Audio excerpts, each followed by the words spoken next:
AOC. People love Jasmine Crockett. People love Eric Swalwell and the like. And I think that the Democratic Party should put the people out there who the people want. They should put the politicians out there who the people want, who they're asking for, who are meeting the moment with the same energy that they're not asking for AOC. Yes, they are. The people you party with No. The people I party with don't like AOC. Oh, please. No, they don't at all. Well, most people don't. But AOC... Panic is spreading as AOC scrambles after Bill Maher shredded her arguments live on air. His takedown was raw, unfiltered, and left absolutely no room for escape, sparking a wave of backlash against the congresswoman that he truth is, AOC may have set the stage for her own storm. Her non-stop crusade and increasingly divisive talking points have spiraled far beyond control. That I've got every explosive moment lined up for you. But first, make sure you hit that subscribe button so you don't miss a single fiery... When AOC was talking to that lady and she asked her to expand... About Israel-Palestine? Oh my God. Well, I believe absolutely in Israel's right to exist. She just collapsed into herself? It's literally like a 5th grader that didn't study. Look at that incident more through just as an incident. And then they ask you about the subject, or you didn't read the book. Well, you know, it's about Billy and his dog. What people are starting to see, at least in the occupation of Palestine, is... But the crazy thing about that interview is that her first comment comes off with, like, total authority. I am a proponent of a two-state solution. One little follow-up question. Question's like, well, what do you mean by that? And then you just see her get weaker and weaker. You use the term the occupation of Palestine. What did you mean by that?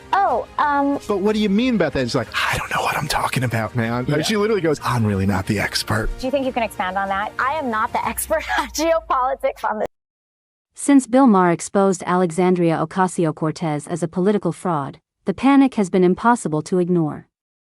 Once hailed as a fearless progressive with all the answers, AOC now struggles to deliver even basic responses on the very issues she claims to champion, from economics to climate to immigration. Her answers swing between vague and incoherent, giving critics across the aisle plenty of ammunition. Even Joe Rogan weighed in, echoing the criticism and comparing AOC to Kamala Harris, another figure often described as a media creation driven more by slogans than substance. What once looked like bold conviction now feels more like a staged performance. The illusion is fading. AOC's carefully crafted image is beginning to unravel. You actually do see some of the photos of the signs. I think there's something to be said about the government's about to shut down. There's a vote clock that's going down. The exits that are normally open in that building were suddenly closed. Suddenly. Pull the fire alarm? So what I'm here to say is that What I'm here to say is and U.S. Capitol Police and Jamal Bowman are an active, and he's fully participating in saying there was a misunderstanding. But what I do think is... hold on. He's active and fully participating in saying that there was a misunderstanding? He was actively... That is not our language. No, he was... What language is that? She is delightfully stupid. I know people don't like her. I understand that. Right. But I just find her just wonderful. That right there is panic in plain sight. Rambling answers packed with buzzwords that lead nowhere. It's like watching a word salad set on fire. That, if you've noticed, this has become AOC's go-to move.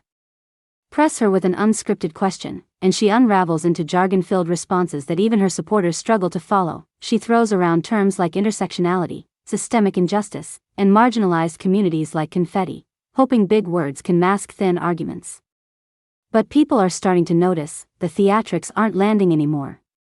That firebrand image is being exposed for what it really is, a stage act fueled more by social media clout than real policy depth, and when serious questions come in, the cracks show fast. Loud doesn't mean right. Passion doesn't always mean effective. And AOC may be running out of cover. Has called for the investigating and possible impeaching of members of the Supreme Court. Here's what she said. I believe that we should be considering subpoenas. We should be considering investigations. There also must be impeachment on the table, and the Supreme Court has not been receiving the adequate oversight necessary in order to preserve their own legitimacy. Where in the Constitution do you find oversight? One branch is the watchdog of the other branch? I don't think so. That's not the way it works. A lot of people don't like AOC, but I really do love the earnestness of her stupidity. Like, there's something really charming about how hard she's trying. It's like watching your 14-year-old give a speech about something they don't really fully understand. It's like, it's kind of cute. It's adorable in a very... Exactly what I've been saying. And now Bill Maher has put it in the spotlight. AOC is not nearly as sharp or principled as the press makes her out to be. For someone who constantly criticizes billionaires, she seems pretty comfortable attending high-profile events hosted by them. You can't embrace that spotlight and then lecture working-class people about inequality with a straight face.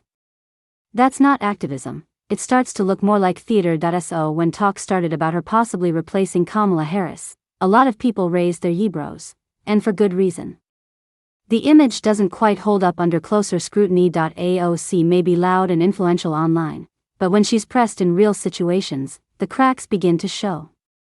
If this represents the future direction of the Democratic Party, there may be bigger challenges ahead than many realize, and Maher's takedown made one thing clear: her popularity might be loud, but it's also People love Jasmine Crockett. People love Eric Swalwell, and the like. And I think that the Democratic Party should put the people out there who the people want. They should put the politicians out there who the people want, who they're asking for, who are meeting the moment with the same energy that they're not asking for AOC. Yes, they are. The people you party with No. The people I party with don't like AOC. Oh, please. No, they don't at all. Well, most people don't. But she's AOC, very far left. Hold on, even AOC supporters are starting to show signs of panic, spinning excuses at record speed. One moment, Don Lemon is claiming that America is begging for her leadership. Then, when challenged that her appeal may be limited, he quickly backtracks and admits even people in his own circle aren't fully on board. That's what panic looks like trying to bail water out of a sinking boat with a spoon. It's no surprise. Defending the idea of an AOC presidential run starts to feel like trying to sell sand in the desert, an impossible pitch, and for Lemon, still trying to stay relevant after his time at CNN, this kind of argument only highlights his own struggle. As for AOC's so-called authenticity, the narrative is beginning to face serious scrutiny. Trump on the same ticket because they're authentic. No, because they're authentic. I don't do that. Okay, that Don. I think you're wrong about that. What people like about people like Trump and Fetterman is because it's irrelevant to her life. But you don't know her life. I know that being a gorgeous woman who I wouldn't even know was Hispanic in a city that has 1 million Hispanics and does not treat them badly. But that doesn't mean she doesn't struggle. That doesn't mean that she was set down. It implies it. But that doesn't mean that she was set down in a Hispanic ghetto in the Bronx and had to deal with that growing up, and that she's come from a working class family. It implies that it implies that in some way she's behind the 8 ball, because AOC may fool some people, but not Bill Maher. He didn't hold back in exposing the flaws in her so-called working-class origin story, and he's right. Despite her carefully crafted narrative, she didn't grow up in the rough neighborhoods she often references. Her father was in a position to provide her with education and stability that most struggling families could only dream of. This isn't a minor detail. It goes to the heart of how she presents herself as a champion of the everyday person. When someone builds a political brand around empathy for struggle, the credibility of that story matters. And in AOC's case, Maher pointed out the disconnect with unflinching clarity. To make matters stranger, Don Lemon tried to argue that AOC's authenticity could somehow be compared to Donald Trump's. The comparison falls apart the second you examine it. These two could not be more different in background, style, or approach. What this all highlights is that AOC's carefully curated image, her firebrand persona, her online presence, her activist rhetoric, is starting to face serious scrutiny. The cracks are